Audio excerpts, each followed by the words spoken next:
हाय दोस्तों, आप कैसे हैं। आज हम इस वीडियो में जानेंगे कि आतंकवाद पर निबंध कैसे लिखा जाता है। तो चलिए जानते हैं। पहला हम इसका प्रस्तावना लिख देंगे जिसका अर्थ होता है परिचय। आतंकवाद हिंसा का एक ऐसा गैर कानूनी तरीका है जो लोगों को डराने के लिए आतंकवादियों द्वारा प्रयोग किया जाता है। आतंकवाद लगभग सभी देशों में फैला हुआ है।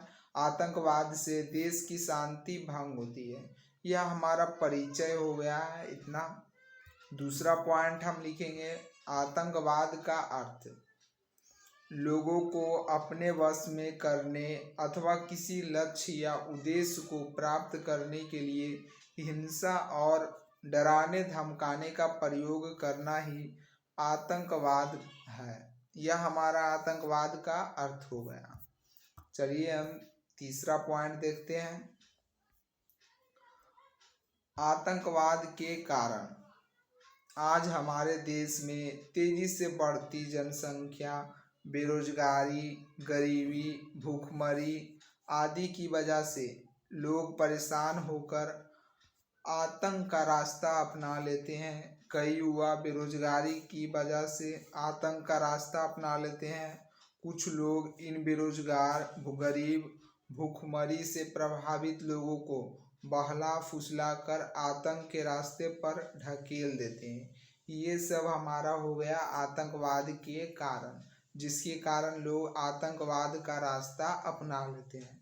चलिए चौथा पॉइंट हम देखते हैं, आतंकवाद के प्रकार। मतलब आतंकवाद के कौन कौन से प्रकार होता है या बहुत प्रकार के आतंकवाद होता है। पहला तो होता है राजनीतिक आतंकवाद। जो व्यक्ति केवल अपने स्वार्थ के लिए सामान्य नागरिकों में डर फैलाता हो उसे राजनीतिक आतंकवाद कहा जाता है। दूसरा आतंकवाद हो जाएगा सांप्रदायिक आतंकवाद। जो लोग दो धर्मों के बीच दंगे करवाते हैं उसे सांप्रदायिक आतंकवाद कहते हैं, जिस कारण से हिंसा की भावना पैदा होती है। तीसरा आतंकवाद के प्रकार, आपराधिक आतंकवाद। जो व्यक्ति अपहरण, लूट, हत्या आदि करे उसे आपराधिक आतंकवाद कहते हैं। आतंकवाद के दुष्परिणाम, इसका मतलब क्या दुष्ट प्रभाव पड़ता है, तो चलिए जानते हैं। आतंकवाद से लोगों में भय व्याप्त हो जाता है। देश की विकास की गति बाधित हो जाती है। लोग अपने देश में स्वयं को असुरक्षित महसूस करते हैं। आतंकवाद के सामने कई बार सरकार भी कमज़ोर दिखाई देती है, जिससे लोगों को सरकार पर से भरोसा उठ जा रहा है। आतंकवाद की वजह से कई मासूम लोगों की जानें चली जाती है।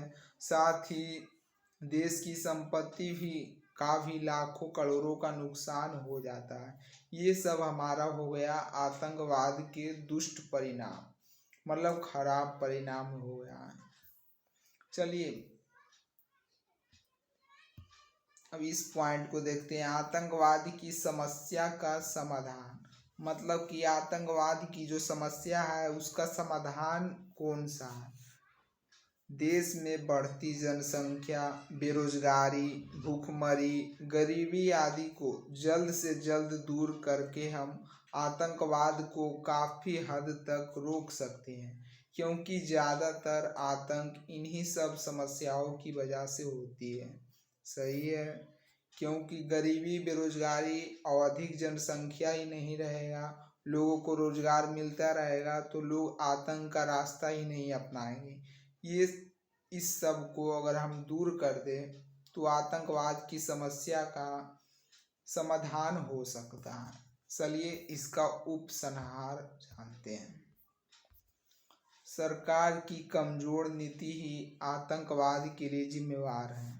आतंकवाद को जड़ से उखाड़ फेंकने के लिए सुनिश्चित योजना के तहत ईमानदारी से कार्य करने की आवश्यकता है।